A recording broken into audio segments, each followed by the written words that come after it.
Good morning and welcome to Love Every Moment, coming to you today from Columbia, South Carolina. Today's verse is 1 John 4:4. You are from God, little children, and have overcome them, because greater is he who is in you than he who is in the world. Well, today I want to focus on that word overcome, or sometimes translated as conquered. And there are Christians who will really latch onto that and feel that it's their job to conquer other non-believers. And so they'll pick fights with atheists and others and, argue about, creation versus evolution or something like that. And just all they really want to do is win an argument because a Christian needs to be right. I have to win the argument, and I don't care if he goes to hell. I have to be right.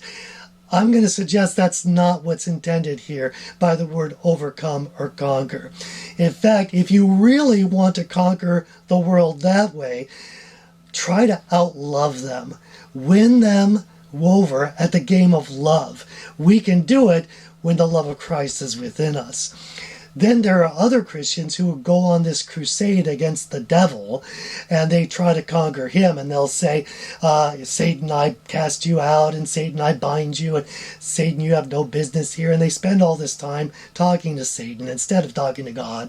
So it's laughable, really. First of all, if a Christian really could bind Satan, why couldn't a Christian just bind him once for all, and then we would never have to worry about Satan for the rest of eternity? It doesn't happen because you can't bind the devil. He is a powerful angel, much more powerful than we humans. It would be almost like an ant trying to fight an anteater. There's no defense an ant has against an anteater. But if that ant has a friend who is a lion, then the ant can overcome and conquer as long as he doesn't try to fight himself. Just back up in the shadow of the lion. Let the lion do the fighting, right? And by the way, if you really want to stick it to the devil, I'll tell you what ticks him off more than anything else. That's people who love and worship God. That really fries him. Now, let's look at a couple of cross references here. How about John 16:33? This is Jesus speaking. These things I have spoken to you so that in me you may have peace. In the world you have tribulation, but take courage, I have overcome the world. So it's Jesus who has overcome the world. Yes, we may have tribulation. Yes, the devil can do some things outside that affect us. We might end up losing some money or losing our job or a relationship. That can happen. But remember, we've given that all to him anyway. So ultimately, who cares as long as we're loving God? Okay, that's why we can have peace in the midst of tribulation. Let's look at another cross-reference. Romans 8:37. But in all these things we overwhelmingly conquer, there's that word again, through him who loved us. Yay, we get to conquer. But what are we conquering in?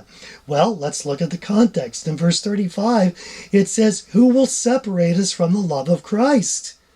Tribulation, distress, persecution, all these other things. And then after the verse, it says, for I am convinced that neither death, nor life, nor angels, nor the devil, or any other thing can separate us from the love of Christ. That's the conquering. That's the overcoming. Isn't that great? Now back to our main verse. Let's see. You are from God, little children, and have overcome them. Now, what is that in context about? Well, backing up several verses in 1 John 4, it's the spirit of the Antichrist they were talking about.